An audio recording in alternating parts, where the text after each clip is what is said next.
አባቴ አንድሬ ፔትሮቪች ግሬኔቭ በወጣትነት ዘመኑ በጦር መኮንንነት ሲያገለግል ቆይቶ ከስራው በጡረታ ተገለለ።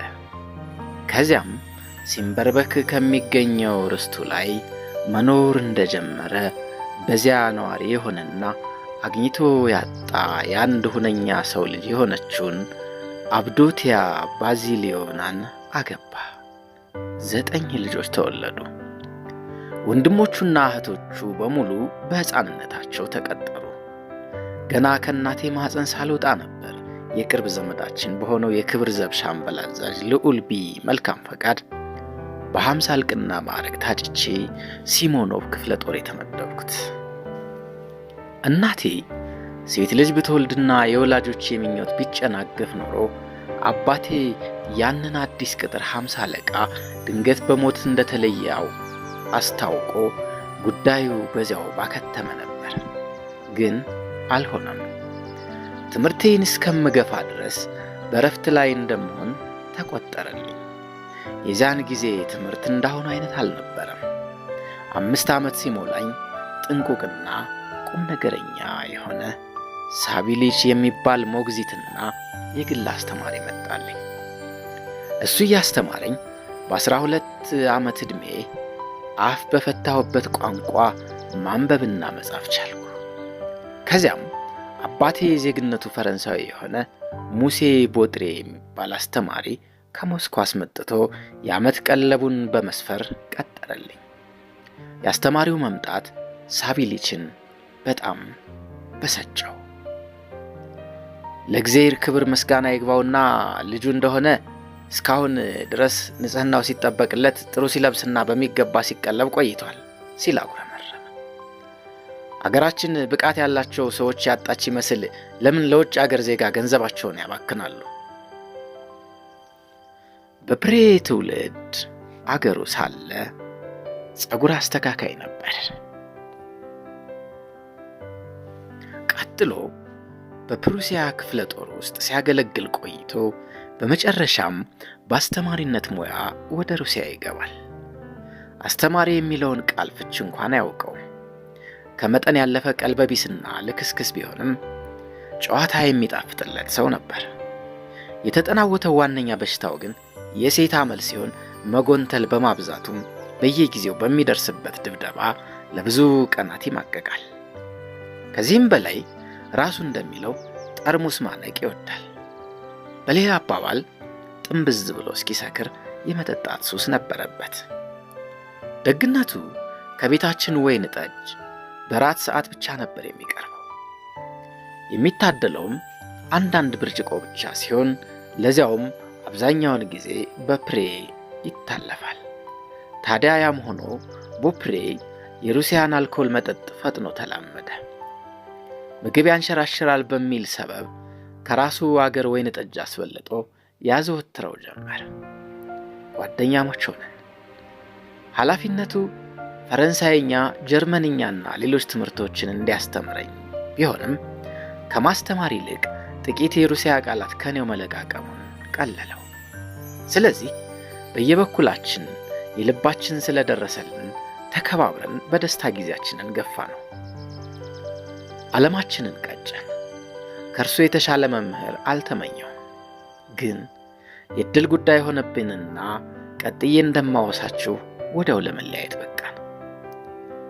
ፊቷን ፈንጣጣ የጠቀጠቀው ወፍራሟ ልብስ አጣቢያችን ፖላሽካና፣ ባለ አንድ አይኗ ወተት አላቢያችን አኩልካ እናቴ ጫማ ላይ ወድቀው የፈጸሙትን 20 ኃጢአት ቦፕሬም የዋህነታቸውን አይቶ ያደረሰባቸውን በደል በዝርዝር አስዋረዱት። እናቴ ለእንዲህ ያለ ነገር ክብደት ስለምትሰጥ ቅሬታዋን ለአባቴ ነገረችው። ወዲያው አባቴም ያን ወራዳ ፈረንሳዊ ቢያስጠራው እኔን በማስተማር ላይ መሆኑ ተነገረው። ገስግሶ ወደ ክፍሌ ቢመጣ ሙሴ ቦፕሬ አልጋው ላይ ተንጋሎ እንቅልፉን ሲለጥጥ አገኘው። በበኩሌ ግን በሥራ ተጠምጄ ነበር። መማሪያ እንዲሆነኝ ታስቦ ከሞስኮ ድረስ የመጣልኝ አንድ ትልቅ ካርታ ነበር። ካርታው ያላንዳች ጥቅም ግድግዳ ላይ ቢንጠለጠልም የታተመበት ወረቀት ስፋቱና ጥራቱ ለብዙ ጊዜ ይስበኝ ነበር። የዚያን ዕለት ቦፕሬ በእንቅልፉ መዋጡን ሳይሆን ያን ካርታ ቀድጄ ካይት የሚባል መጫወቻ ልሰራ ተነሳሁ። አባቴ የደረሰብኝ ቆራርጬ ለካይቱ ጅራት በሚቀጥልበት ወቅት ነበር። የጂኦግራፊ ትምህርቴ እንዲያ መሆኑን ሲገነዘብ በጆሬ የጎተተኝ ወደ ሙሴ ቦፕሬ ገሰገሰ። ያለምንም ይሉኝታ ቀስቅሶትም ስድቡን አወረደበት። ቦፕሬ እጅግ ተደናግጦ ብድግ ለማለት ቢሞክር ጢምቢራው እስኪዞር ሰክሮ ነበርና አልቻለም። ለጥፋቱ የሚጠብቀው አንድ ቅጣት ብቻ ነበር። አባቴ በኮቱ ኮሌታ አንጠልጥሎት ከክፍሉ ገፍትሮ አስወጣውና የዚያን ዕለት ከቤት አባረረው። ሳቤ ልጅ በደስታ ጮቤ ረገጠ። በዚያ አኳኋን ትምህርት የተቋረጠ። ከለማዳ ርግቦች ጋር ስቦርቅና ርስታችን ላይ ካሉት ልጆች ጋር ስዘል ደንቆሮኛ አደግኩ። በዚያ አኳኋን 16ኛ ዓመቴን ያዝኩ። ከዚያን ወቅት አንስቶም ሕይወቴ እየተለወጠ ሄደ።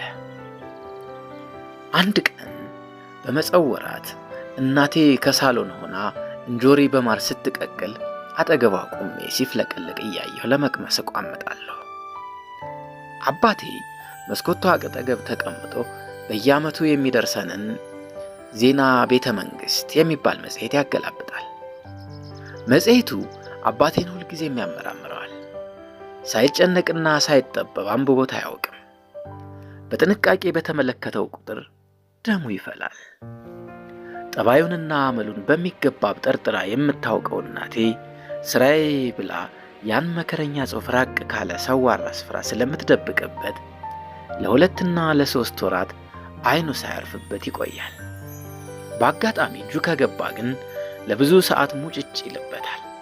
ታዲያ አባቴ እያነበበ ሳለ አልፎ አልፎ ትከሻውን በመነቅነቅ ሌተናል ጀነራል በእኔ ክፍለ ጦር ውስጥ 50 አለቃ ነበር፣ አሁን ደግሞ ከፍተኛዎቹን 2 የሩሲያ ፈረሰኛ ኒሻኖች ተሸላሚ ሆነ፣ እሱና እኔ ትናንትና እያለ ያጉተመትማል። በመጨረሻም ጽሑፉን ሶፋው ላይ አሽቀንጥሮ በሐሳብ ይዋጣል። እንዲህ አይነቱ ሁኔታም ለመላው ቤተሰብ የሚበጅ አልነበረም። በድንገት ወደ እናቴ ፊቱን ዞር አድርጎ አብዶቲያ ቫሲሊሶ፣ ለመሆኑ የፔትሮሻ ዕድሜ ስንት ነው አላት። አረገኝ፣ አሁንም 16 ዓመት ሞላው ስትል መለሰችለት።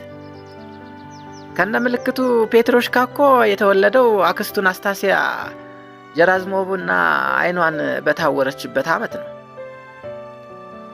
እንግዳውስ መልካም ነው አለ አባቴ አቋርጧት። ወደ ውትድርና አገልግሎት መሄጃ ጊዜው አሁን ነው። ከሴቶች ጓዳና በርግቦች ጎጆ አካባቢ መንገላወዱ ይበቃዋል።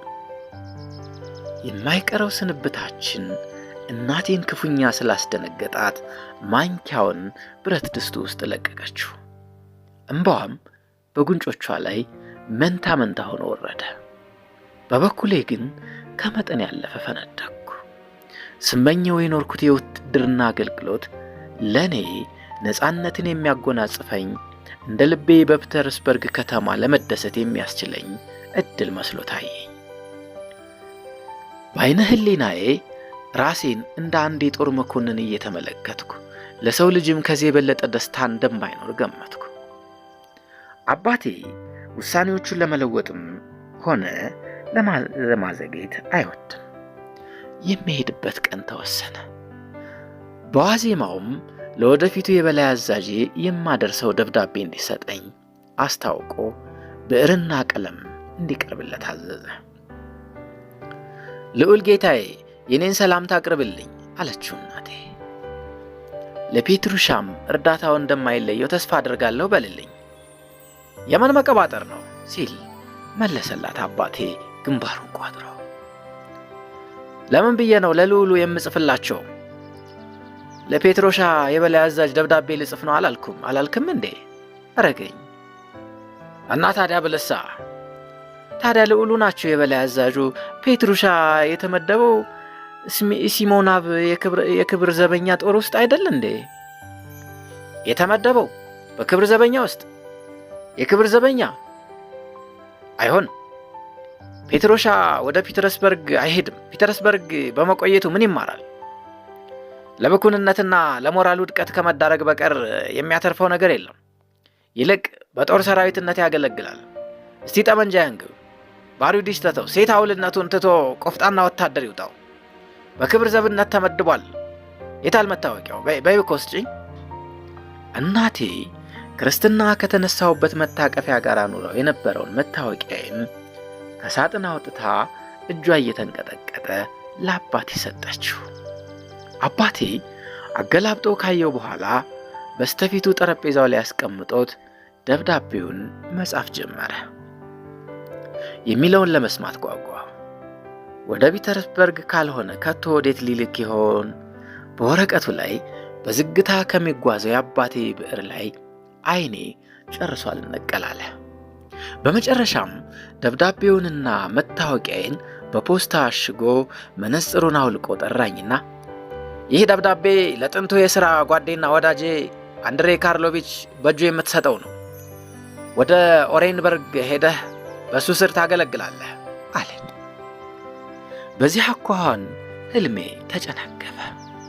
በፒተርስበርግ ከተማ በሚጠብቀኝ ደስታ ምትክ በአንድ ቀፋፊና እልም ባለ ገጠር አሰልች ኑሮ ተጋረጠብኝ። ከጥቂት ጊዜ በፊት እጅግ ጓጓለት የነበረው የውትድርና አገልግሎት አሁን ብርቱ ፈተና መስሎ ታየኝ።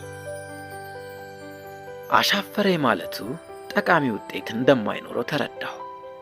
በነጋታው የምጓዝበት ጋሪ ፊት ለፊት ወዳለው በረንዳ ቀረበ። ሻንጣዬ የሻይ ማፍያ ዕቃዎችና የእናት ጓዳ ትዝታዎች መግለጫ የሆኑት የትኩስ ዳቦና የብስኩት ጥቅሎች በአንድ ላይ ተጫኑ።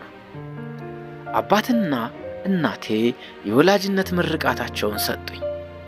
አባቴም እንደዚህ አለኝ። ደህናሁን ፓይተር፣ ትእዛዙን ለመፈጸም ቃል የገባህለትን ሰው በታማኝነት አገልግል። የበላዮችህን ትእዛዝ አክብር። በእነርሱ ዘንድ ተወዳጅነትን ለማትረፍ ብለህ አጉል አታሽቃብ። ሳትጠየቅም ለማገልገል ሸብረባ አትበል። ስትጠየቅ ግን ዕውቀትህንና ጉልበትህን አትንፈግ። ስህተት ገና በእንጭጩ ካልተቀጨ ይበልጥ ይበክላልና በወጣትነት ጊዜህ ክብር እንዳይጎድፍ ተጠንቀቅ። ይህን ምክሬን ዘወትር አስታውስ አለኝ። እናቴ እያነባች ጤንነቴን እንድጠብቅ ተማጸነች። ሳቢሊችም እንዲንከባከበኝ አደራ ጣለችበት። ስስ የቆዳ ኮት አለበሱኝ። ከጨርቅ የተሠራ በቀበሮ ጸጉር የተከፈፈ ካፖርትም ደረቡልኝ። ስቅስቅ ብዬ እያለቀስኩ ከጋሪው ላይ ወጣሁና ከሳቢሊች ጎን ተቀምጬ ጉዞዬን ጀመርኩ። ሲመሽ ሲምቦርስክ ከተማ ገባን። አንዳንድ አስፈላጊ ዕቃዎችን ለመግዛት እስከሚቀጥለው ቀን እዚያው መቆየት ነበረብን። ዕቃ የመግዛት ኃላፊነት የሳቢሊች ነበር። አንድ ሆቴል አረፍን። ሳቢሊች በማግስቱ ማለዳ ላይ ገበያ ወጣ። መስኮቱ ላይ ተንጠልጥዬ ያን አስቀያሚ መንገድ ማየት ሰለቸኝ። የሆቴሉን ክፍሎች በሙሉ እየተዘዋወርኩ መጎብኘት ጀመርኩ። ከከረምቦላ ክፍል ውስጥ አንድ ቁመተ ረጅም ዕድሜው ወደ 35 ዓመት የሚጠጋና ጀርገድ ያለ ጥቁር ሪዝ ያለው ሰው እያየሁ። ቢጃማ የለበሰው ይህ ሰው በእጁ የከረምቦላ ድንጋይ በጥርሶቹ መሃል ፒፓ ይዟል። ከነጥብ ቆጣሪው ጋር እየተጫወተ ነበር። ነጥብ ቆጣሪው ባሸነፈ ቁጥር አንድ ብርጭቆ ቮድካ ይጨልጣል። ሲሸነፍ ደግሞ በብስጭት ከጠረጴዛ ስር ገብቶ ይሄዳል። ቆም ብዬ ጨዋታቸውን ተመለከትኩ። ጨዋታቸው በረዘመ ቁጥር ነጥብ ቆጣሪው ቶሎ ቶሎ ሲድህ ቆይቶ በመጨረሻ ላይ ከከረምቦላው ጠረጴዛ ስር ገባና ከዛ ተቀርቅሮ ቀረ። ሰውየውም ጸሎተ ፍትሐት እንደሚያደርስ ሰው ጥቂት ካልጎመጎመ በኋላ አብሬው እንድጫወት ጠየቀኝ። መጫወቱን ስለማላውቅበት እምቢ አልኩኝ። ፍጹም እንግዳ ነገር ሆነበትና ባዘኔታ ተመለከተኝ። ነገር ግን ወዲያው ውይይት ጀመርን። ሰውየው ኢቫን ኢቫኖቪች ዙሪን መባሉን፣ የፈረሰኞች ሻምበል መሆኑን፣ ሲምብርስክ የመጣው ወታደር ለመመልመል እንደሆነና ያረፈውም በዚያ ሆቴል እንደሆነ አስረዳኝ። ምሳም አብሬው እንድበላ ጠየቀኝ። ያለማመንታት ተስማማሁ። ለማዕድ ቀረብን። ዙሪን ብርጭቆውን ያለማቋረጥ እየጨለጠና እየሞላ የውትድርና አገልግሎት ሕይወትን እንዴት መላመድ እንዳለብኝ ሰፊ ትምህርት አቀረበልኝ። በውትድርና ኑሮ ውስጥ ስላጋጠሙት አስቂኝ ታሪኮች ሲያጫውተኝ ልቤ እስኪፈርስ ሳኩ። ከማዕድ ስንነሳ የልብ ወዳጆች ሆነን አረፍነው። የከረምቦላ ጨዋታ ሊያስተምረኝም ቃል ገባልኝ። ለኛ ለወታደሮች በጣም አስፈላጊ ነው። ለምሳሌ በዘመቻ ላይ እንዳለህ አንድ የሆነ ስፍራ ትደርሳለህ። ምን የምታደርገዋለህ? ጠላት ፈጥረህ ግብግብ አትገጥም። ወደ አንድ ሆቴል ሄደህ ከረምቦላ ከመጫወት በስተቀር አማራጭ አይኖርም። ስለዚህ ጨዋታውን የግድ ማወቅ አለብህ። ያቀረበውን ሐሳብ ሙሉ በሙሉ አምኜለት በትጋት ጨዋታውን መለማመድ ጀመርኩ። ዙሪን ፈጣን እርምጃዬን እያደነቀ ከልቡ አበረታታኝ። ለሙከራ ያህል ጥቂት ዙሮችን እንደተጫወትን ለትርፍ ሳይሆን በነፃ መጫወቱ እንዳያጃጅለን አነስተኛ ገንዘብ በመመደብ እንድንቀጥል ሐሳብ አቀረበ። በነፃ መጫወትን የመሰለ መጥፎ ልማድ የለም የሚል እምነት አለው። በዚህም አባባሉ ተስማማሁ። ዙሪን መጠጥ አዘዘ። የወታደር ኑሮን ካሁኑ መላመድ እንዳለብኝ በድጋሚ ገልጾልኝ መጠጡንም እንድሞክረው ገፋፋኝ። የውትድርና ሕይወት ያላረቄ ምን ትርጉም አለው ባለኝ መሰረት ፉት እያልኩ ጨዋታችንን ቀጠልን።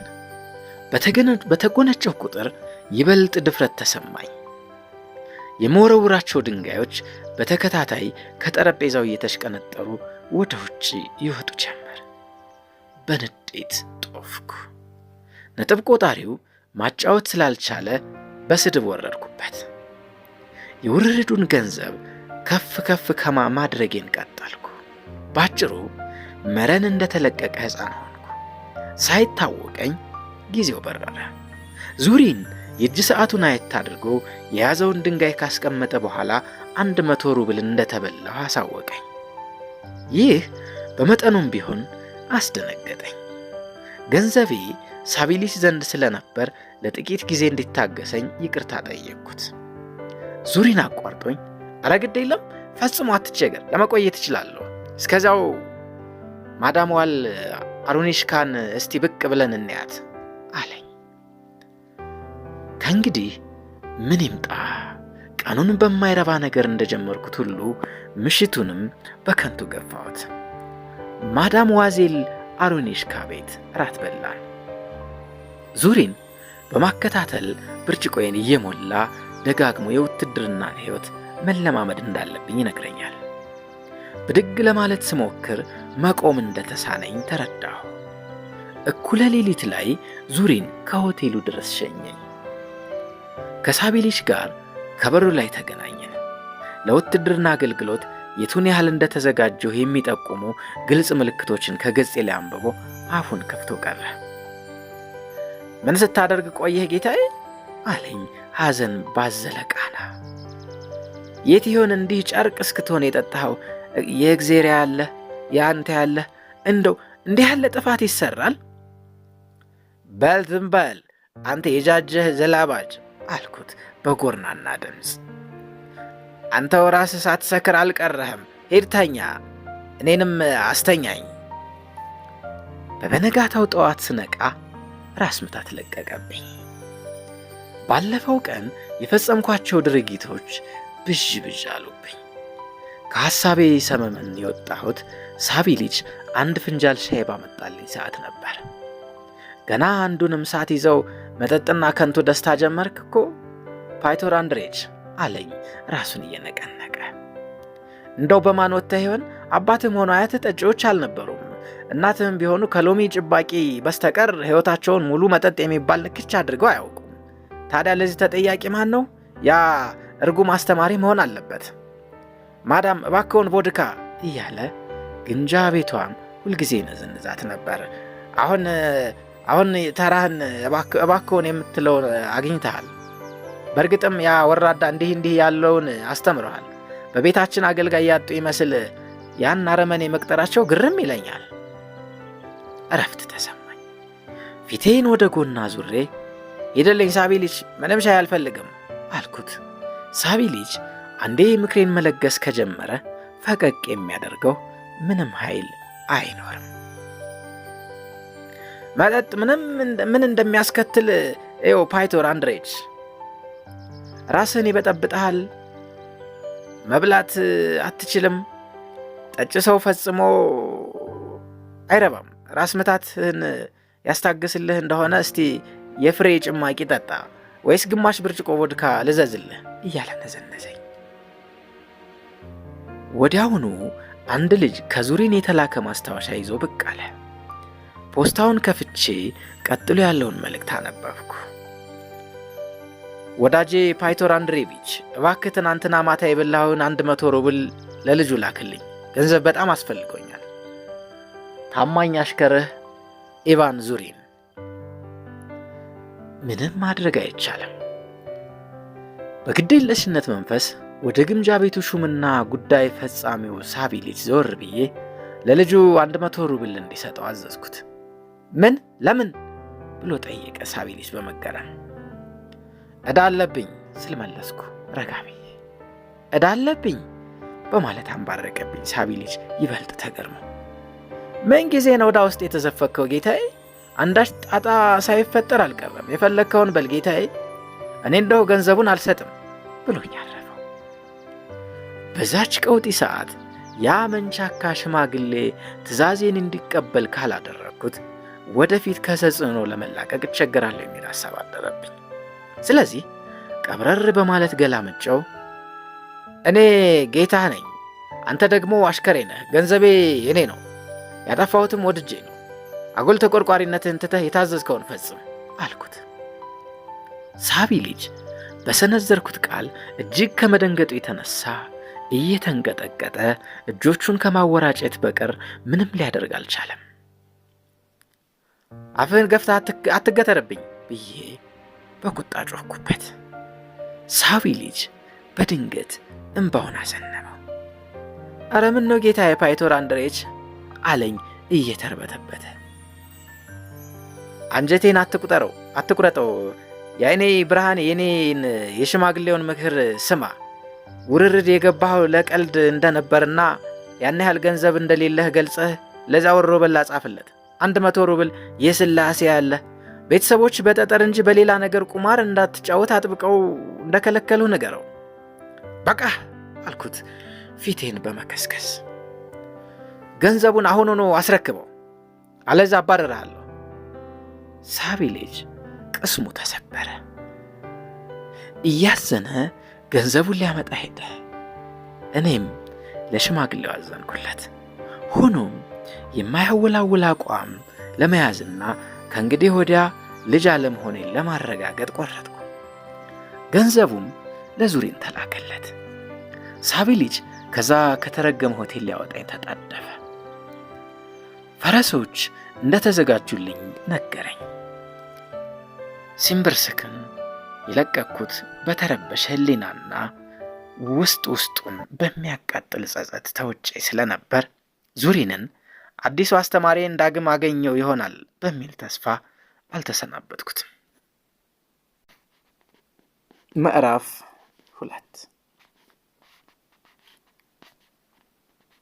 እግረኛው። አንተ የሩቅ ምድር የማላውቅህ አገር ላይህ አልተመኘሁ፣ ወደ አንተም አልጋለቡ። ደፋር ልጅ ነበርኩኝ፣ አፍላ ጉርምስና እያንደረደረኝ በስካር ድንፋታ ካንተው ዘንድ አጣለኝ። ጥንታዊ ዘፈን። በጉዞዬ ላይ የማስበው ሁሉ እምብዛም የሚያስደስት አልነበረም። የተበላሁት ሩብል በወቅቱ በጣም ከባድ ገንዘብ ነበር። በሲምብርስ ሆቴል ያሳየው ጠባይ አጉል እንደነበርና ሳቢ ልጅንም እንዳስቀየምኩት ከልቤ አመንኩ። ይህ ሁሉ ጸጸት አሰቃየኝ። ሽማግሌው ፊቱን አጨፍግጎና ጀርባውንም ሰጥቶኝ ከመቀመጫው ላይ ቁብ ብሏል። አንዳንዴ ጉሮሮውን ከመጥረግ በስተቀር ጨርሶ ድምፁን አጥፍቷል። በመካከላችን መግባባትን ለማስፈን ብመኝም መላው ጠፋኝ። በመጨረሻም እንዲህ አልኩት፣ በል እንጂ ሳቤ ልጅ ይበቃል፣ እንታረቅ። በደለኛው እኔ ነኝ። በደለኛነቴ ለራሴም ተሰምቶኛል። ትናንት ስጃጃል ነው ያልኩት። እንደዚያ ያለ ላመናጭቅህ ባልተገባኝ ነበር።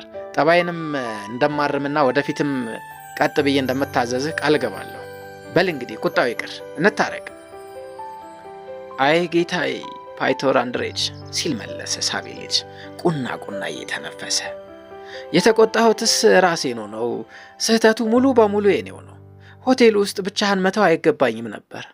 ግና ምን ይሆናል፣ የቄሰ ገበዝ ሚስት የሆነችና ናፍቆታ የተቀሰቀሰብኝን አንዲት የጥንት ወዳጄ ለመጠየቅ በመሄዴ የሆነው ሊሆን በቃ።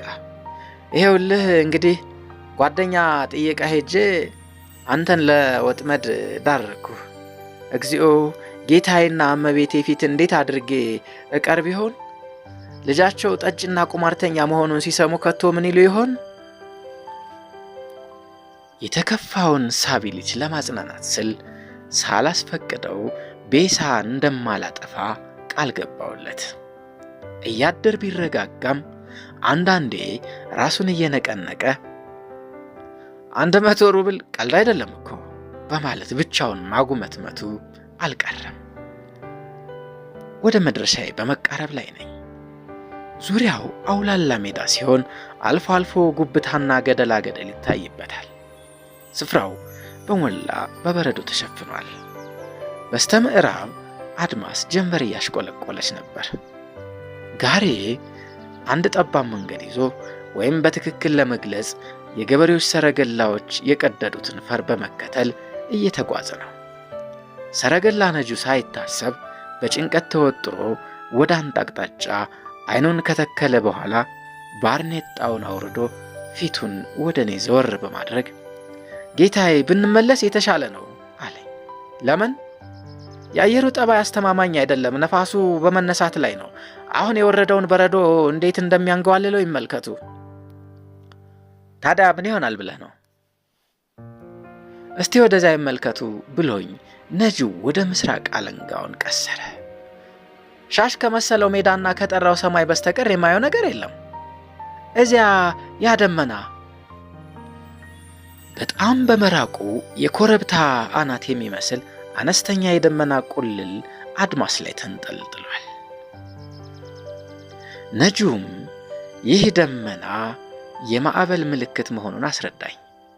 በዚህ አካባቢ የሚነሳው የበረዶ ሽንፍር አያሌ የሰረገላ ተጓዦችን ቀብሮ እንዳስቀራቸው ሰምቻለሁ። ሳቢ ልጅ የነጂውን ሐሳብ በመደገፍ እንድንመለስ መከረኝ። እኔ ግን ነፋሱ በጣም የሚያይል ስላልመሰለኝና ከሚቀጥለው ማረፊያ ጣቢያ ለመድረስ ጊዜ እንደሚኖረን በማመን ነጂው ፈረሶቹን እንዲቀሰቅስ ነገርኩት። አልፎ አልፎ ወደ ምስራቅ አየት እያደረገ በፍጥነት መንዳቱን ቀጠለ። ፈረሶቹ በፈቃዳቸው ሽምጥ ጋለቡ። ነፋሱ እጅግ እየበረታ መጣ። ነጥብ ይመስል የነበረው ደመናም እየሰፋ ሄዶ በሚያስፈራ ግርማ መላውን ሰማይ ከዳር እስከ ዳር ሸፈነው። የበረዶ ብናኝ መውረድ ጀምሮ ከዚያም በድንገት አየሩ በትላልቅ የበረዶ ቅርፊት ተሞላ። ነፋሱ አፏጨ። የበረዶ ውሽንፍር ወረደብን። ደቂቃ ባልሞላ ጊዜ ውስጥ ጥቁሩ ሰማይ ከበረዶ ውቅያኖስ ጋር አንድ አካል አንድ አምሳል ሆነ። ጎልተው የሚታዩ ምልክቶች ሁሉ ደብዛቸው ጠፋ። ይኸውልዎታ ጌታዬ ሲል ጮኸ ነጂው። እንግዲህ አልቀረልንም። በሰረገላው ጣሪያ ስር አሾልቄ ወደ ውጭ አየሁ። አካባቢውን ከዋጠው መንፈስ ከሚያስጨንቅ አውሎ ነፋስ በስተቀር ምንም ነገር የለም። የነፋሱ ማጓራት ስፍራውን በአውሬዎች እየተወረረ አስመሰለው። ሳቢ ልጅና እኔ ወዲያው በበረዶ ተሸፈንን። ፈረሶቹ ሲያዘግሙ ቆያዩና ቀጣሉ። ለምን ወደፊት አትቀጥልም በማለት ጠየቅኩት ነጂውን በመቅበጥበጥ። ምን ሊበጀን ሲል መለሰልኝ ከሰረገላው ላይ በመንገዳገድ እየወረደ። የት እንዳለን እንኳን አላውቅም፣ መንገዱ አይታይ፣ ጥቅጥቅ ያለ ጨለማ ነው። ስድብ አወርድበት ጀመር። ሳቢሊች ግን የእርሱ ደጋፊ ሆነ። ለምን ያለህን አትሰማም ነበር አለኝ በመቆጣት። ወደ ቀድሞ ሆቴላችን ተመልሰን ትኩስ ሻይ ፉት እያልን ማዕበሉ እስኪያልፍ ከዚያ ማደሩንና ጉዟችንን እንደገና መጀመሩ ሌላው አማራጭ ነበር። የተለየ አስቸኳይ ጉዳይ የለንም አለን እንዴ? የሰርግ ጥሪ ያለብን ይመስል ምን አስሮጠን አለ ሳቢሊች። ትክክል ነበር። ችግር ላይ ወደቅን። የበረዶ ዝናብ እየከፋ ሄደ። በጋሪያችን ዙሪያ በረዶ ተከመረ። ፈረሶቹ አንዳንዴ ብቻ እንደመበርገግ እያሉ አንገታቸውን ሰብረው ተገተሩ። ነጂውም ስራ ላለመፍታት ሲል እየተዘዋወረ የፈረስ ዕቃውን ያስተካክላል። ሳቢሊች ለብቻ ያጉረመርማል። እኔም ሕይወት ያለው አንዳች ነገር ወይም መንገዳችንን ለማግኘት ስል ዙሪያዬን ማጠርኩ። ነገር ግን ከበረዶ ክምር በቀር በመጀመሪያው ሙከራዬ ምንም ለማየት አልቻልኩም። ጥቂት ቆየት ብዬ ግን አይኔ አንድ ጥቁር ነገር ላይ አረፈ። ስማ እስቲ አልኩኝ። ተመልከት፣ እዚያ ያለው ጥቁር ነገር ምንድን ነው? ነጂው ወዳመለከትኩት አቅጣጫ አተኩሮ አምላክ የወቀው ጌታዬ አለኝ ወደ መቀመጫው እየተመለሰ። ሰረገላ ወይም ዛፍ አይመስልም? ስለሚንቀሳቀስም ተኩላ ወይም ሰው መሆን አለበት። ወደኛ በማምራት ላይ ወዳለው ያልታወቀ ነገር እንዲነዳ አዘዝኩት። ከጥቂት ደቂቃዎች በኋላ አንድ ሰው አጠገብ ቆመ። ሰማህ ሆይ አንተዬ አለ ነጂው ድምፁን ከፍ አድርጎ። መንገዱ የት እንዳለ ታውቃለህ? መንገዱማ እዚህው ነች፣ ጥብቅ መሬት ላይ ነው የቆምኩት ሲል መለሰለት መንገደኛው። ግን ምን ፋይዳ አለው? ወንድም አዳምጠኝ አልኩት። ይህን አካባቢ ታውቀዋለህ? ሌሊቱን ለማሳለፍ ወደምንችልበት ስፍራ የሚወስደን መንገድ ልታሳየን ትችላለህ? ይህን አካባቢ ያውቀዋለሁ ሲል መለሰልኝ መንገደኛው። ላውቀውም ይገባኛል። በእግርና በፈረስ ከዳር እስከ ዳር ደጋግሜ ተመላልሼበታለሁ። ሆኖም የአየሩ ጠባይ እዩት እስቲ። አቅጣጫችንን በቀላሉ ሊሰውርብን ይችላል። አላችሁበት ሆናችሁ ብትጠብቁ ይሻላል። ማዕበሉ ማለፉና ሰማዩ መጥራቱ አይቀርም። በዚያን ጊዜ በከዋክብት እየተመራን መንገዳችንን ለማግኘት እንችላለን። የሰውየው የተረጋጋ መንፈስ አዲስ ተስፋ ሳደረብኝ። ሁሉንም ነገር ለእግዚአብሔር ትቼ ሌሊቱን ቅልጥጥ ባለው ሜዳ ላይ ለማሳለፍ ወስኜ እያለሁ መንገደኛው ከነጂው መቀመጫ ላይ በቅልጥፍና ወጥቶ ጉብ በማለት ነጂውን እንዲህ አለው። እግዚአብሔር ይክበር ይመስገን፣ ከዚህም ብዛም ሳይርቅ አንድ ቤት አለ። ወደ ቀኝ ታጠፍና ቀጥታ ወደፊት ንዳ። ለምንድን ነው ወደ ቀኝ የምታጠፍ ብሎ ጠየቀው ነጂው በማንገራገር። ምንም መንገድ አይታየኝም፣ ንዳ በማለት ቀላል ነው። ንዳ ማለት ቀላል ነው። ፈረሶቹ የሌላ ሰው ናቸው። ጋሪው የሌላ ሰው ነው። አንተው እንዳሻህ ንዳ፣ ምን ቸገረህ፣ አትከፍልበት የሚል ቁጣ ያዘለ ምላሽ ሲሰጠው ነጂው ትክክል ነው ብዬ አሰብኩ። በአቅራቢያችን ቤት መኖሩን እንዴት አወቅክ ስል ጠየቅኩት። እኔም በተራዬ መንገደኛው ነፋሱ ከዚያ አቅጣጫ ስለሚነፍስ ጭስ ስለሸተተኝ ነዋ፣ ይህም በአቅራቢያችን መንደር አለ ማለት ነው በማለት መለሰልኝ። ብልህነቱና ንቁነቱ አስደነቀኝ። ነጂው ጉዞውን እንዲቀጥል አዘዝኩት። ፈረሶቹ በሚያጠልቀው የበረዶ ክምር ላይ እየተጎተቱ መንገዱን ተያያዙት። ጋሪው የበረዶውን ክምር እያረሰ ሞገድ እንደሚያንገላታው መርከብ ወደ ግራና ወደ ቀኝ እየዋዠቀና ገደላ ገደል ውስጥ ለመንከባለል እየቃጣው ጉዞውን በዝግታ ቀጠለ። ሳቢሊች እያጉረመረመ ከኔ ጋር ይላተማል። የሰረገላው መጋረጃ ወደ ታች ለቅቄ በቆዳ ኮቴ ከተጠቀለልኩ በኋላ የማዕበሉን ፉጨትና የጋሪውን ቋቋታ እያዳመጥኩ አሸለብኩ። ፍጹም ሊረሳኝ የማይችል በሕይወቴ ከገጠሙኝ እንግዳ ነገሮች ጋር እያዛመድኩት እስከ ዛሬ እንደ ራእይ የምቆጥረው ህልም አየሁ። ለእንዲህ ያለ አጉል እምነት መገዛቱን ቢጠላውም ምናልባት ደርሶበት ይሆናልና አንባቤ ይቅርታ እንደሚያደርግልኝ አምናለሁ። እውነታና ህልም ተደበላልቀው ደብዘዝ ባለ መልካቸው እየተንጸባረቁ አፍላ እንቅልፌን በሚያውኩበት ደረጃ ላይ በሕይወትና በሞት ዓለም መካከል እየተንሳፈፍኩ ነበር። የበረዶ ማዕበል አሁንም እንደቀጠለ ይመስለኛል። በረዶ በተነጠፈበት አውላላ ሜዳ ላይ እየኳተን ነው። በድንገት ከፊት ለፊት አንድ መዝጊያ አየሁና ወደ ቅጥር ግቢው እየነዳሁ ስገባ መኖሪያ ቤት ሆኖ አገኘዋለሁ። የመጀመሪያ ስጋቴ ያለ ፈቃድ ወደ ወላጆቼ ቤት በመመለሴ አባቴ ውሳኔውን እንደጣስኩ ቆጥሮ ይቆጣኛል የሚል ነበር።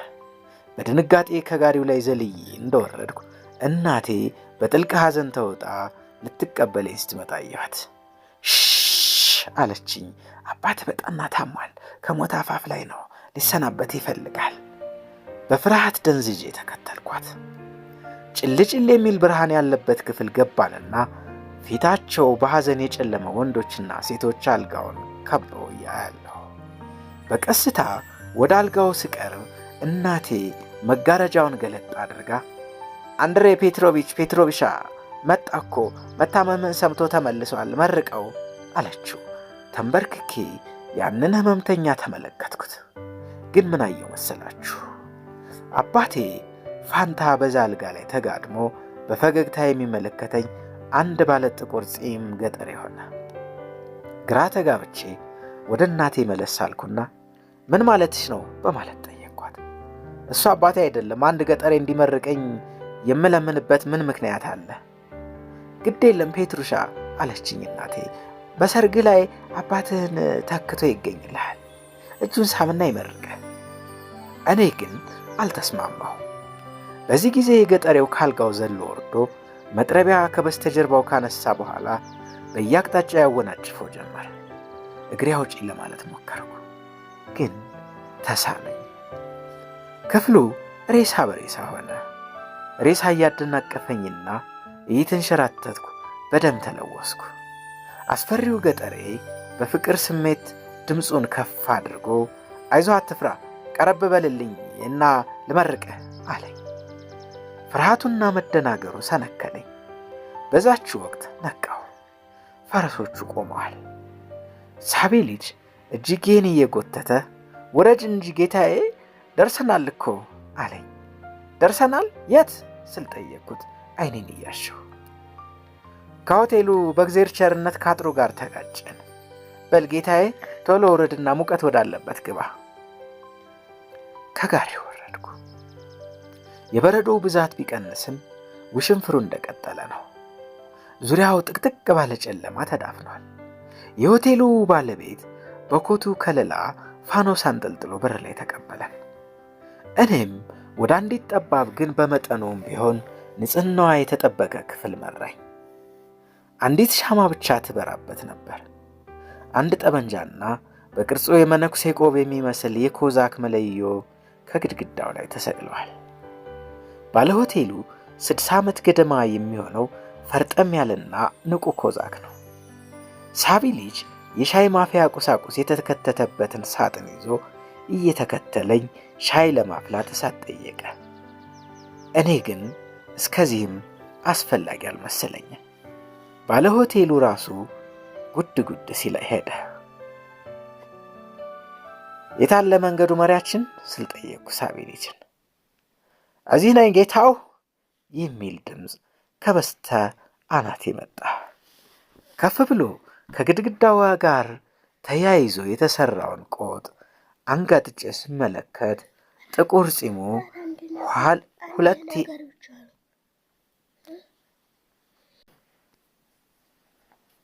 ጺምና ሁለት የሚንተጎተጉ አይኖች አየሁ። ይበርዳል አይደል ወንድም አልኩት። ይህችን ስስና የተበጫጨቀች ኮት ለብሼ እንዴት አይበርደኝ በማለት መለሰልኝ። አንድ ከአጎዛ የተሰራ ኮት ነበረኝ። እውነቱን ልንገሮት፣ ትናንትና ማታ አንድ መጠጥ ቤት አስይዤው ገንዘብ ተበደርኩ። ውርጩን እንዲህ የሚከፋ አልመሰለኝም ነበር። ወዲያው ባለ ሆቴሉ ትኩስ ሻይ የተሞላበት ጀበና ይዞ መጣ። ለመንገድ መሪያችን አንድ ፍንጃል ሻይ ጋበዝኩትና ከቆጡ ባሳር በመከራ ወረደ። ለየት ያለ ሰው ሆነብኝ። እድሜው ወደ 40 ዓመት የሚጠጋ መሆኑ አያጠራጥርም። ቁመቱ መካከለኛ፣ ቀጭንና ትከሻ ሰፊ ነው። ጥቁር ጺሙ ሽበት ጣል ጣል ያደረገበት ሲሆን ሕይወት የተመላባቸው ቦግ ያሉ አይኖቹ ያለማቋረጥ ይንከባለላሉ። ገጹ የደስደስ ያለው ቢመስልም ተንኮልም ይነበብበታል። ጸጉሩን በኮዛክ ሞድ ተስተካክሏል። የተቀዳደደ ያጎዛ ኮትና ጠባብ ሱሪ ለብሷል። ሻዩን አቀበልኩትና አንዴ ፉት እንዳለለት ፊቱን አጨማትሮ ጌታዬ ላስቸግረውትና አንድ ብርጭቆ ቦድካ ይዘዙልኝ፣ በኮዛኮች ዘንድ ሻይ እንደ መጠጥ አይቆጠርም አለኝ። ወዲያው ፍላጎቱን አሟላሁለት። ባለ ሆቴሉ ጠርሙስና አንድ ብርጭቆ ከቁም ሳጥን አውጥቶ ወደ እርሱ እየተጠጋ ኦሆ ወደ አገራችን ተመልሰ መጣህ? ምንድን ነው የሚያመላልሰህ? አለው። መንገድ መሪ መልእክት ያዘለ የአይን ጥቅሻ ካሳየው በኋላ መልሱን እንዲህ በመሰል እንቆቅልሽ አስቀመጠለት። ማሳ ገብቼ እሸት ስለቃቅም አያቴ ድንጋይ ወረወረችብኝ፣ ግን ሳተችኝ። ለመሆኑ አካባቢያችን እንዴት ነው?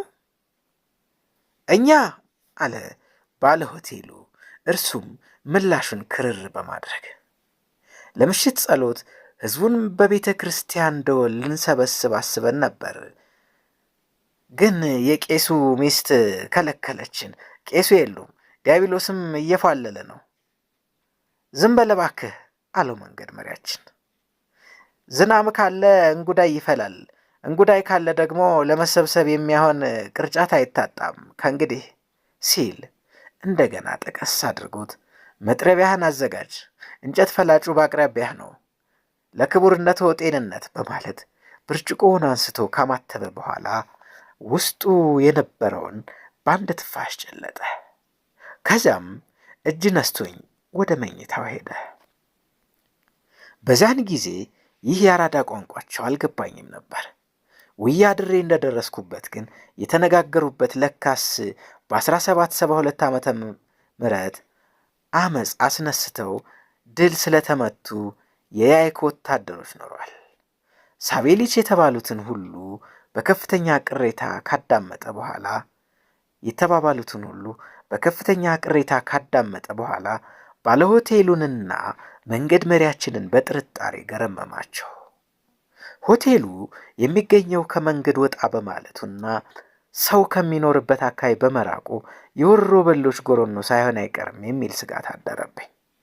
ነገር ግን ሌላ አማራጭ አልነበረንም። ጉዟችንን ወዲያው የመቀጠሉ ጉዳይ የሚታሰብ አልነበረም። የሳቤሊች ጭንቀት አሳቀኝ። በበኩሌ ባለሁበት ስፍራ ሌሊቱን ለማሳለፍ ቆርጬ ነበርና በአግዳሚው መቀመጫ ላይ ጋደም አልኩ። ሳቤሊች ምድጃው ጠርዝ ላይ ተኛ። ባለሆቴሉ ወለሉ ላይ ጎኑን አሳረፈ። ወዲያውኑ ቤተኛው በሙሉ አንኳረፈ። እኔም እንቅልፍ ድብን አርጎ ወሰደኝ። በማግስቱ ጠዋት አርፍጄ ስነቃ ማዕበሉ ጋብ ብሏል። ፀሐይዋ ትፍለቀለቃለች። በዚያው ላላ ሜዳ ላይ የተንጣለለው የበረዶ ምንጣፍ ያጥበረብራል። ፈረሶች ተጭነዋል።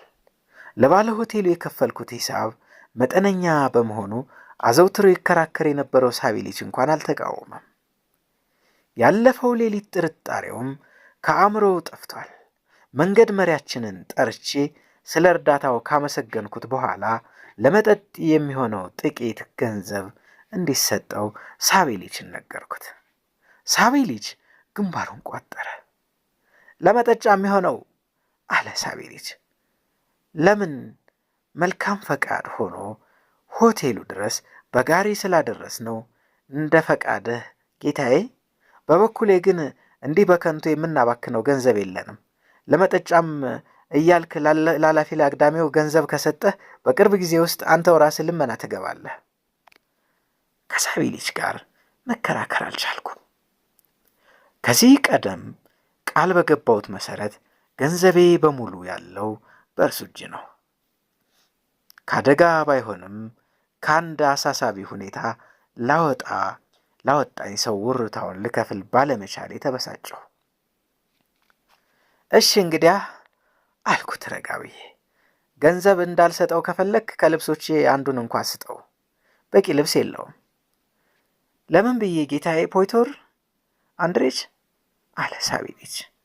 ምን ያደርግለታል ይሄ ልክስክስ ሰው፣ ከሚቀጥለው መሸታ ቤት ሸጦት ይጠጣበታል። ለመጠጥ ብሸጠው ባልሸጠው አንተን አያገባህም ውዳቂ ሽማግሌ አለው ያ ዱርዬ ብጤ መንገድ መሪያችን። ክቡርነታቸው ኮታቸውን ሊሸልሙኝ ቆርጠዋል፣ ደስታቸውም ነው። አንተም ማሽከር እንደመሆንህ መከራከር ሳይሆን መታዘዝ አለብህ። አንተ ቀጣፊ አታርፍም ሲል ጮኸበት ሳቢሊስ በቁጣ። ይህ ሰው ነገር አዙሮ የማያይ የዋህ መሆኑን ተገንዝበህ ልትዘርፈው አስበሃል? የእርሱን ኮት ለእንዳንተ ያለው ምን ያደርግለታል? ይህ ጠርብ የሚያህል ትከሻህን በትግል እንኳን ልታስገባበት አትችልም። ንትርኩን ትተህ አልኩት ሳቢሊችን፣ ሂድና ኮቴን አምጣለት አልኩት። የእግዜር ያለህ አለ ሳቢሊች እያቃሰተ። ኮቱ እኮ ገና አዲስ ነው፣ ለአንድ ሰካራም ዱር አዳሪ ሊሰጥ። ያም ሆነ ይህ ኮቱ መጣለት። ሰውየውም ወዲያውኑ ለካው። ለእኔ እንኳን ጠቦኝ የነበረው ኮት እሱንማ አስጨነቀው። ሆኖም እንደምንም ታግሎ ሲያጠልቀው እጅጌው ተተረተረ። ሳቢሊች የስፌቱን መተርተር ሲሰማ ሊጮህ ምንም አልቀረው። ዱር አዳሪው ባደረገለት ስጦታ እጅግ ፈነደቀ። ሰረገላው ድረስ ተከትሎኝ ራሱን ዝቅ አድርጎ አመሰግናለሁ ክቡር ሆይ፣ አምላክ ውለታውን ይክፈሎት፣ ውለታውን ፈጽሞ አረሳውም ብሎ ሄደ። እኔም የሳቢሊችን ንዝንዝ ቸል ብዬ የትናንቱን የበረዶ ውሽንፍር መንገድ መሬን ቆዳ ኮቴን ሁሉ ወዲያውኑ ረስቸው ጉዜን ቀጠልኩ። ኦሬንበርግ እንደደረስኩ በቀጥታ ጄኔራሉ ዘንድ ሄድኩ። በጣም ግዙፍ የሆነና እድሜ ያጎበጠው አንድ ሰው አየሁ። ያጎፈረው ጸጉሩ ሻሽ ይመስላል። አሮጌውና ቀለሙ የለቀቀው የደንብ ልብሱ የጥንት ጦረኛ ሲያስመስለው፣ ካነጋገሩም ጀርመናዊ መሆኑ ያስታውቃል።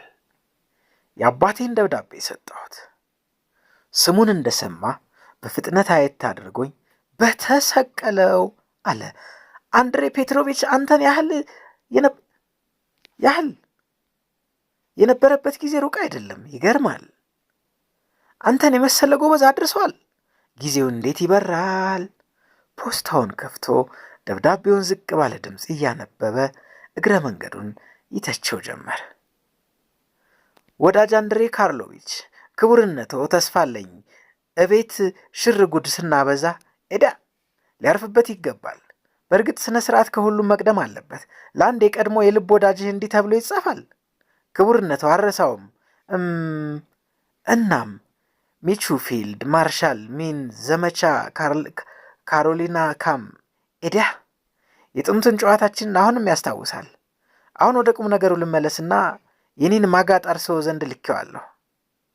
በብረት እጆ ጠበቅ አድርገው የያዙት፣ በብረት እጆ ሲል ያነበበውን መልስ በማስተጋባት ወደ እኔ ዞረ። በብረት እጅ ማለት ምን ማለት ነው አልገባኝም አለኝ። ይህን ሲል አባቴ አልኩት፣ ምንም የማላውቅ የዋህ መስጌ፣ በእንክብካቤ እንዲይዙኝ ጥቃቴን እየተከላከልኩኝ በነጻነት እንዲያኖሩኝ ያለውን ፍላጎት መግለጹ ነው ስል በሰፊው አብራራሁለት። አሃ ገባኝ። ከልክ ያለፈ ነጻነት አትስጠው ማለት አይደለማ።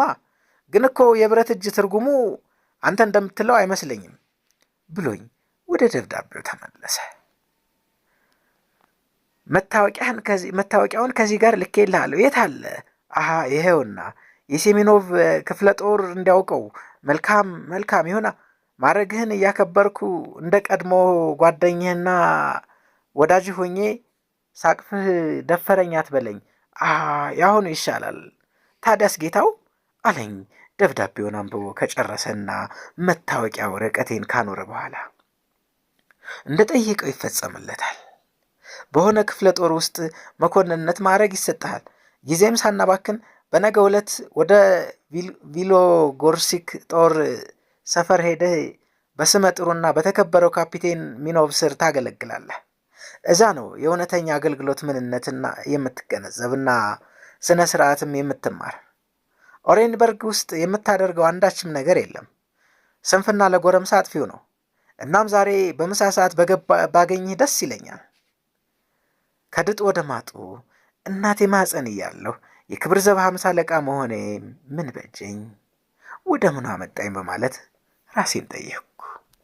ጠረፍ ላይ የሚገኝ አገር ቂጥ የሆነ ጦር ሰፈር ልላክ ከአንድሬ ጋካርሎቪች ጋር ምሳ በላሁ። 3 ነበርን። እሱ በዕድሜ የገፋው ልዩ ረዳቱና ራሴው። ሰውየው የለየለት ስስታም መሆኑ ከምግብ አቀራረቡ ያስታውቃል።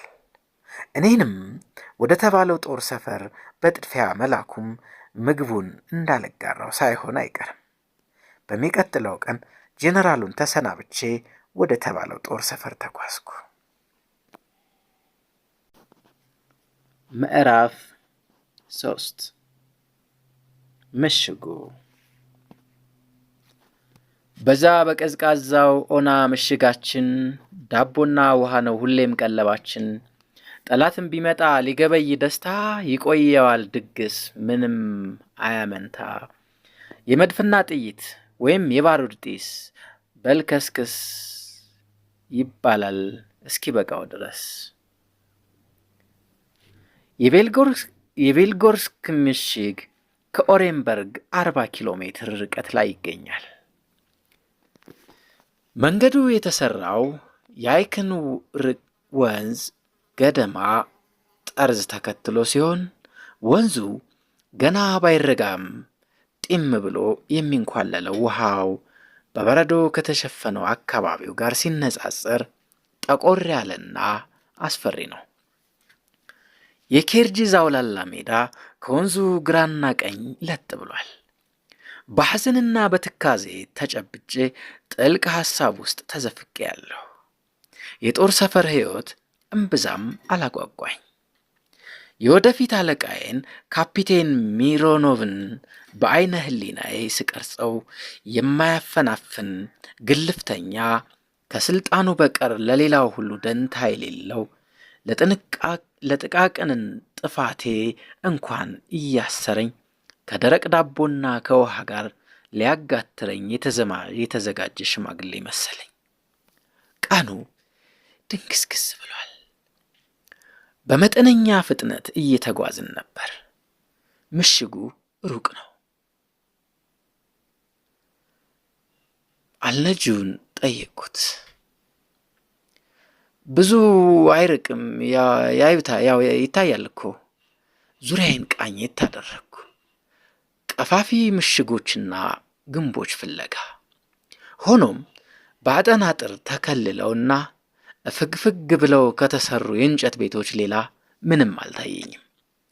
ከመንገዱ በስተቀኝ በረዶ በከፊል የሸፈናቸው 3 ወይም 4 የሚሆኑ የሳር ክምሮች ጉብ ጉብ ብለዋል። በስተግራ ደግሞ አንድ የፈራረሰና ከአገልግሎት ውጭ የሆነ ወፍጮ ቤት ይገኛል። የታል ምሽጉ ብዬ ጠየቅኩት በመገረም። ያውና አለኝ ነጂው ወደምንሄድባት መንደር አቅጣጫ እያመለከተ። ከበራፉ ላይ አሮጌ የብረት መድፍ አየሁ። መንገዶቹ ጠባብና ስጉርጉጥጉጥ ናቸው። ቤቶችም ትናንሽና አብዛኛዎቹም ባለሳር ክዳን ናቸው። ነጂው ወደ አዛዡ ቢሮ እንዲያመራ ነግሬው ከ1 ደቂቃ በኋላ ሰረገላችን ከደሳሳ ቤተ ክርስቲያን አጠገብ ከአንዲት ጉብታ ላይ የተሰራች ጎጆ ደጃፍ ላይ ቆመ። እኔን ለመቀበል ማንም ብቅ አላለም። በረንዳው ላይ አልፎ አልፎ ወደ ውስጥ የሚያዘልቀውን በር ከፈትኩ።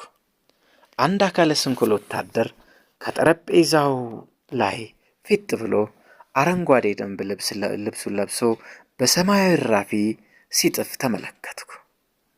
መምጣቴን እንዲነግርልኝ ጠየቅኩት። መግባት ይችላሉ ጌታዬ፣ ቤት ናቸው ሲል መለሰልኝ። ንጹሕና ቅልብጭ ያለች በጥንት ዕቃዎች የተጌጠች ወደ አንዲት ክፍል ገባሁ። ከአንድ ጥግ ላይ ሸክላ ሳህኖችና ሲኒዎች የያዘ ቡፌ፣ በግድግዳው ላይ ደግሞ የአንድ መኮንን ዲፕሎማ በባለመስታወት ፍሬም እንዲሁም ከጎኑ የኪስትሪንና የአቻኮሽ ምሽጎች ሲወረሩ የሚያሳይ እንደ ነገሩ የተሳሉ ምስሎች፣ የሙሽሪት ምርጫና የውሮ ስርዓተ ቀብር የተሰኙ ስዕሎችም ተሰቅለዋል። የሱፍ ጃኬት የለበሰችና ሻሽ ራሷ ላይ ሸብ ያደረገች አንዲት ባልቴትም ከመስኮት አጠገብ ተቀምጣለች። ባላንድ አይና የሆነ ሽማግሌ የደንብ ልብሱን እንዳጠለቀ ከፊት ለፊቷ ቆሞ የያዘላትን የሱፍ ድር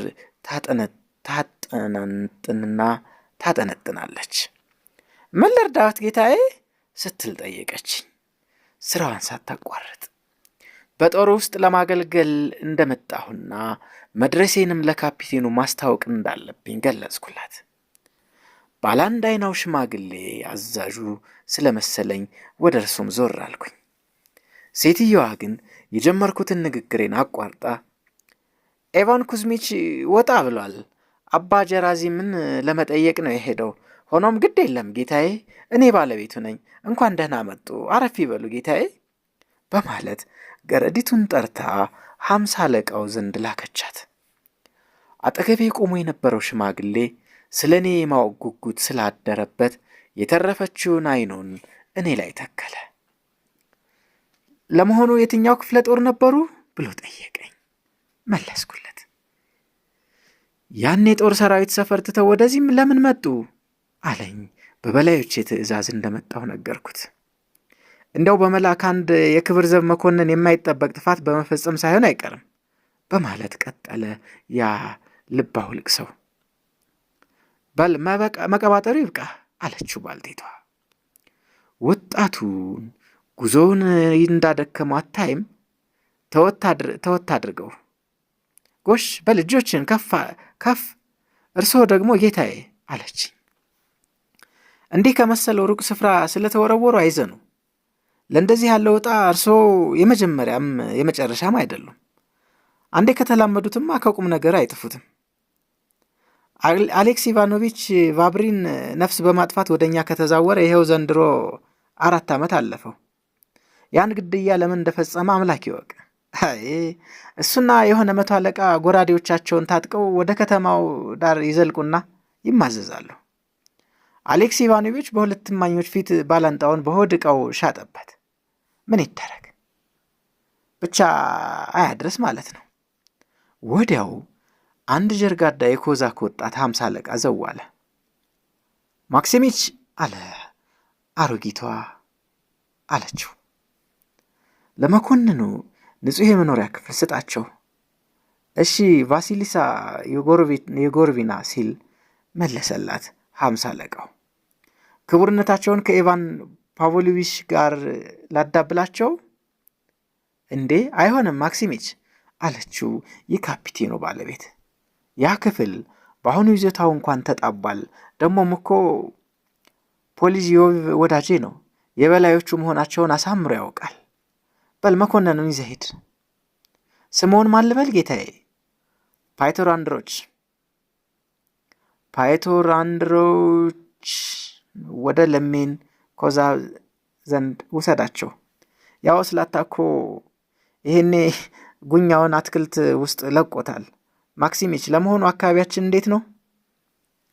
ሰላም ነው እግዚአብሔር ይመስገን አለ ኮዛኩ። ብቻ የ10 አለቃ ፕሮኮሮቭና እስቱኛ ኑጌሌና መታጠቢያ ቤት ውስጥ በአንድ ሳፋ ሙቅ ውሃ አምባጓሮ ፈጥረው ነበር። ኢቫን ኢግናቲች አለች የካፒቴኑ ምስት ባለ አንድ አይናውን ሽማግሌ እያየች። ፕሮኮቭና ውስቲኛን አነጋግርና ጥፋተኛውን ለይ። ታዲያ ሁለቱንም ቅጣቸው። ማክሲሚች በልሂድ። ፓይቶር አንድሬች ማክሲሚች መኖሪያውን ያሳየውታል። እጅ ነስቼ መለስ አልኩኝ። 50 አለቃው ከወንዙ አፋፍ ላይ ከምሽጉ ዳርቻ ወደምትገኝ አንዲት ጎጆ ወሰደኝ። የቤቱን አጋማሽ ሲሞን ከነ ቤተሰቡ ይዞታል።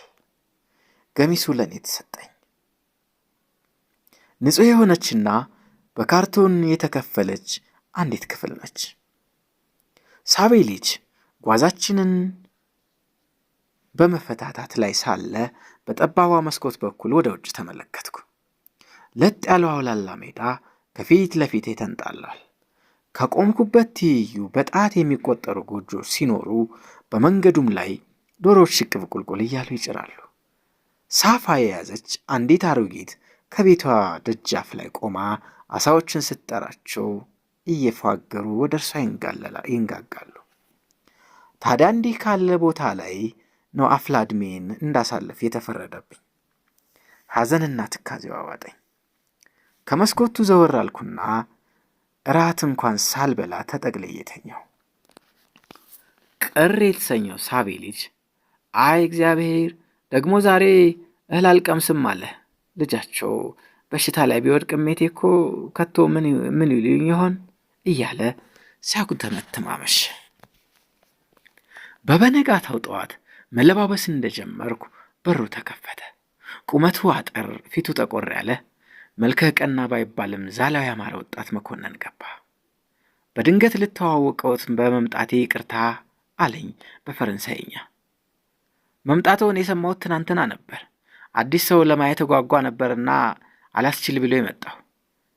እዚህ እስከ ቆዩ እርስዎን በጥቂት ቀናት ውስጥ እንዲህ ያለ ስሜት ሳይደርስቦ አይቀርም። በጠቡ ምክንያት ከክብር ዘብ የተዛወረው መኮንን እንደሆነ ገመትኩ። ወዲያውኑ ጓደኞች ሆነን ቁጭ አልን። በጣም አስተዋይ የሚመስለው ሸባሪን ቀልደኛና ስቂ ነው። አዛዡንና ህብረተሰቡንና ድሌ መርቶኝ የመጣሁበትን ይህንን አካባቢ በስፋት ገለጸልኝ። ልቤ እስኪፈርስ በመሳቅ ላይ ያለሁ ትናንትና አዛዡ ቤት የደንብ ልብሱን ሲደርታ ያየሁት ወታደር ገብቶ በሳቪሊሳ የዩግሮቭናም ስም እራት ጠራኝ። ሸባሪንም ወደዚያው ሊወስደኝ ፈቃደኛ ሆነ። ካዛዡ ቤት እንደተቃረብን 20 የሚሆኑ ሽማግሌዎች አደባባይ ላይ በሰልፍና በተጠንቀቅ ቆመው አየን። የሁሉም ጸጉር ተንጎንጉኖ እንደ ጅራት ወርዷል። ሁሉም ባለ 3 ማዕዘን ኮፍያም ራሳቸው ላይ ደፍተዋል። መለሎውን ንቁ አዛዣቸው ከፊት ለፊታቸው ቆሟል። ቢጃማውን እንደለበሰ ነው። ሸባሪንና እኔ እንዳየነው ቀረብ ብሎን በተለይ ለእኔ የማበረታቻ ቃላት ከወረወረልኝ በኋላ ወታደሮቹን ማለማመዱን ቀጠለ። ቆሞ ማየቱ ምንኛ ደስ ባለን። ነገር ግን ቫሲሊሳ የጎሮቭና ዘንድ እንድንሄድና ራሱን ፈጥኖ እንደሚደርስብንም ነገረን። ከዚህ መቆየቱ ያሰለቻችኋል ብዬ ነው አለ። ቫሲሊሳ ዩጎሮቭና በትህትና ተቀብላን እኔንም እንደ አንድ አብሮ አደግ ጓደኛው አስተናገደች።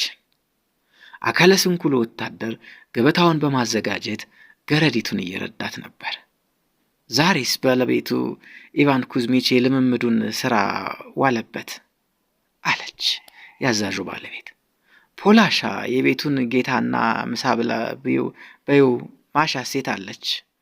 በዚህ ጊዜ ፊቷ ክብ የሆነ ጽጌረዳ የመሰለችና ነዶ ጸጉሯ እንደ እንጆሪ በቀሎች ጆሮዎቿ ስር ወደ ኋላ የላገች የ18 ዓመት ገደማ ኮረዳ ወደ ነበርንበት ክፍል ገባች። መጀመሪያ ሳያት እምብዛም አልተሳብኩም። የተመለከትኳትም በጥላቻ አይን ነበር። ከዚህ ቀደም ሸባሪን ስለ ማሻ እንከፍነት አጫውቶኛል። ጥግ ይዛ በመቀመጥ ልብስ መስፋቷን ቀጠለች። ወደ የጎመን ሾርባ ቀረበ። ቫሲሊሳ የጎሮቭና ባለቤቷን ስላጣችው እንግዶች እየጠበቁ ነው፣ ሾርባውም ቀዘቀዘ፣ ልምምዱ ሊቆይ ይችላል፣ ሰዎቹም ላይ ለማንባረቁ እንደሆነ ገና ሰፊ ጊዜ አለ በዩ ብላ ፖላሻን ላከችበት። ብዙም ሳይቆይ ካፒቴኑ ባላንድ አይናውን ሽማግሌ ያስከትሎ ብቅ አለ።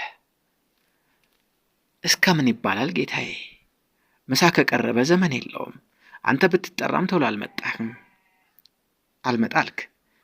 ይኸው አዳምጪኝ ቫሲሊስ ይጎሮቭና ሲል መለሰላት ኢቫን ኩዝሚች። ስራ በዝቶብኝ እኮ ነው፣ ሽማግሌዎቹን በማለማመድ ላይ ነበርኩ። አረ ወዳለኝ እቴ አለች ባለቤቱ በማመናጨቅ። ማለማመዱ ምን ሊጠቅማቸው ብለህ? እነሱን እንደሁ ጭራሽ የሚገባቸው አይደሉም። አንተ ብትሆን ብዙም እውቀት የለህ። ይልቅስ ከቤትህ ተከተህ ጸሎት ብታደርስ ነው የሚበጅህ። በሉ እንጂ ጎበዝ፣ ወደ ገበታው ቅረቡ። ለማዕድ ቀረብን። ቫሲሊሳ ኢጎሮቭና አፏ ላፍታ እንኳን ሳያርፍ በጥያቄ አጣደፈች። ወላጆችም አልነበሩ? በሕይወት አሉ? የት ነው የሚኖሩት? ሀብታሞች ናቸው? አባቴ 300 ገባሮች እንዳሉት ነግራት በመደነቅ አጀብ፣ አንዳንዱ ምንኛ ቱጃር ነው እናንተ። የእኛ አገልጋይ ይኸው ፖላሻ ብቻ ነች። ቢሆንም ተመስገን ነው። ኑሯችን እስከዚያ አያስከፋም። የምናዝነው በማሻ ብቻ ነው። ልታገባ ነው። ጥሎሿ ምን እንደሚሆን ትገምታለህ? 1 ሚዶ፣ 1 መጥረጊያና 1 የብር ማለቅ። አበስኩ ገበርኩ ጌታዬ። ለዚያውስ ሁነኛ ሰው ቢመጣላት በጀ። አለዚያ እኮ እድሜዋ ልኳን ቆማ ቀር ልትሆን ነው። ማሻን አየት አደረግኳት። ፊቷ ቲማቲም መስሏል። እንባዋም እሳህኗ ላይ እየረገፈ ነበር። አንጀቴን በላችሁ። ወዲያውኑ ጨዋታችንን ለመለወጥ አስቤ ባሽኪሮች ከምሽጋችሁ ላይ አደጋ ለመጣል አስበዋል የሚል ወሬ ሽው ብሎብኝ ነበር አልኩኝ። ለመሆኑ ከየት ነው የሰሙት ጌታዬ? ሲል ጠየቀኝ ኢቫን ኩዝሚች። ኦሬንበርግ እያለሁ ነበር ብዬ መለስኩለት። መሰረተ ቢስ ወሬ ነው አለ አዛዡ። እዚህ ሁሉም አማን ነው። ባሽኪሮች ክፉኛ ደንግጠዋል። ኩርኪዞችም ዋጋቸውን አግኝተዋል። ከእንግዲህ ወዲያ እምብዛም አያስቸግሩንም።